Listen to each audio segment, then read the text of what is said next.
Eh bien bonjour à tous les amis, c'est Minecraft. Aujourd'hui on se retrouve pour un nouveau tutoriel command block.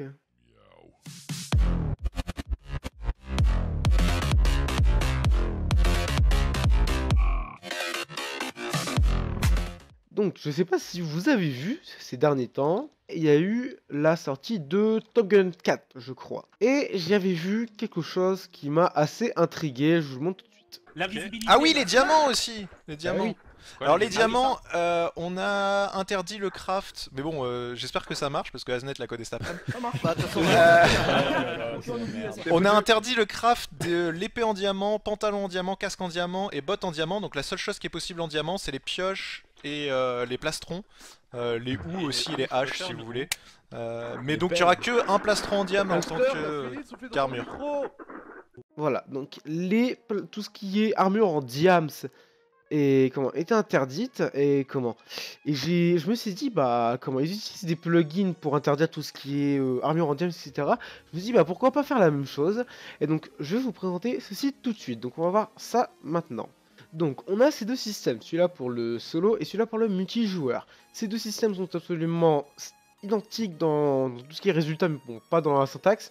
Donc c'est pour ça que je vais en présenter qu'un seul. Donc je vais présenter le solo. Donc, ça. Voilà. Donc là, on a notre système d'activé. Je vais aller prendre ici des items. Donc là, on a comment? On a une table de craft. Là, je vais aller... comment? On va mettre 0. Voilà. Là, j'ai une table de craft. Je me dis, donc, comme dans Top Gun, je vais me crafter un plastron diams. Et donc, ça va me refuser, en me redonnant tous mes diamants, en m'enlevant l'armure. Je vais me crafter des bottes, ça me refait la même chose. Un pantalon, ça me fait la même chose. Je fais une épée, ça me fait la même chose et ça me redonne même mon bâton. Donc là, et j'avais dit, et comment? J'ai aussi interdit, comment? Le gâteau, parce que je savais pas quoi mettre comme autre craft. Donc si je m'en souviens bien, c'est ça, ça. Non, c'est pas ça. Donc bah c'est inversif, je suppose.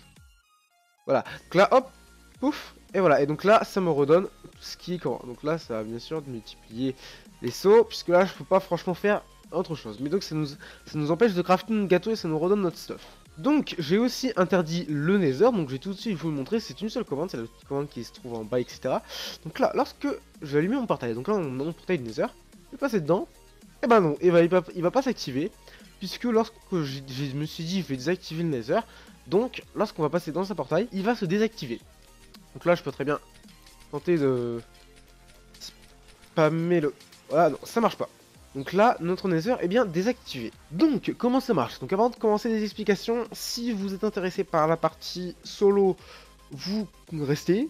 Sinon, vous avancez jusqu'à 7 minutes. Donc, partie solo. Donc là, partie solo, c'est celle qui va nous prendre le moins qu'un bloc, puisque comme vous êtes seul, on n'a pas besoin de faire des sélecteurs. Donc, je vais vous montrer tout de suite. Bon, commande du portail, c'est la même pour les deux. Donc c'est celle-là. On va forcément, on va aller mettre un execute à toutes les entités, puisque on veut pas que le Nether charge. Donc même s'il y a des entités comme des items ou des mobs qui vont passer le portail, elles le casseront. Donc on va faire un execute à toutes les entités et on va essayer de détecter si on a un portail de tout type, un portail de Nether. S'il y a un portail dans leur hitbox, donc à leurs pieds. S'il y a un portail à leurs pieds, un portail de Nether, et ben on met à l'endroit du portail un bloc d'air qu'on fait péter entre guillemets, un bloc d'air. Et comment donc ça veut dire qu'en fait on va péter le bloc qui se trouve à leur source s'il y a un bloc de portail. Et donc ça veut dire que si on pète un portail, on va péter le portail entier. Donc ça veut dire que lorsque une entité va passer le portail, cette commande-ci va faire en sorte que le portail se pète. On passe à l'épée.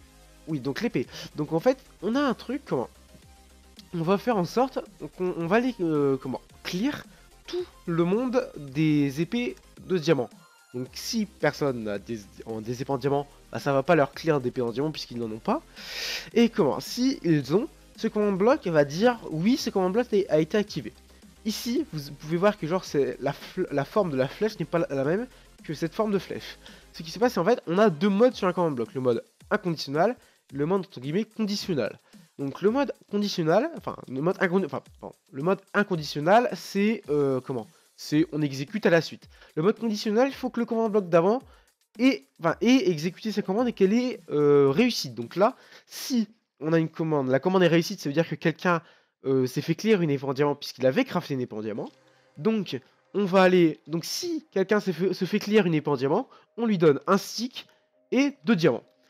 Et, comment, éventuellement, entre guillemets, pour ce qui est de, comment, du casque, c'est à peu près la même chose. Le pantalon, les bottes et le cake. Le cake, c'est juste, on va juste clear un cake et après, on va les redonner les items, mais différents. Donc, on est obligé de faire un command block par item. Donc, si vous avez cliqué, c'est que vous êtes resté sur la vidéo ou que vous vouliez justement voir juste la partie multi. Donc, on va tout de suite voir pour la première commande qui est celle du portail. Donc, ceux qui sont restés pour la partie solo, je leur ai dit, c'est la même commande. Donc, on a un execute @detect. Donc, on va faire un execute sur toutes les entités puisqu'on veut pas qu'il y ait d'entités qui passent à travers le portail puisqu'on veut pas que le Nether se génère entre guillemets. On va faire un execute sur toutes les entités. On va détecter si elles ont un bloc de portail à leur pied. Donc un bloc de portail -1 pour tout type de portail.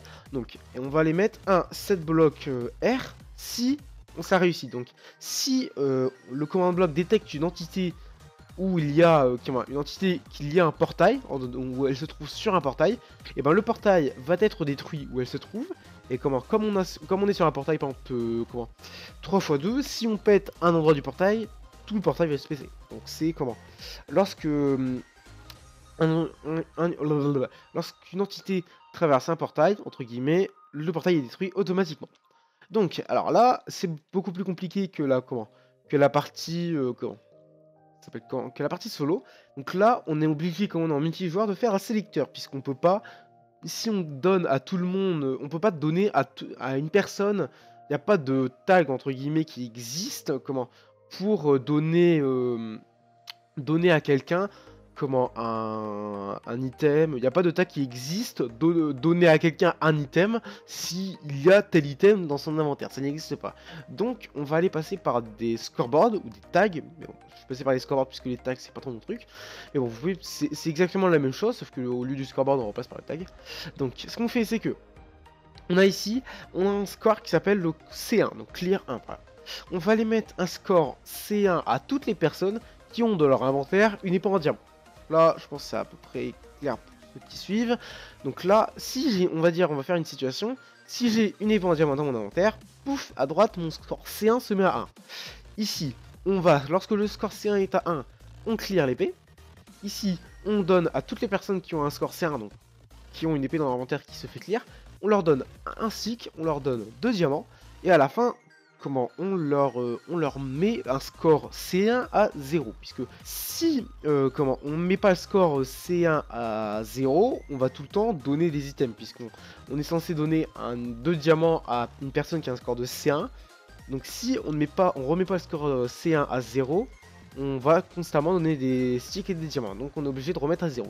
Donc ce qui se passe, c'est que on a l'épée en diamant qui se met, automatiquement, instantanément, on a C1 qui se met à 1, notre score C1 se met à 1, on clear notre épée, on nous donne un stick, on nous donne 2 diamants, et notre score C1 est remis à 0 pour éviter les boucles.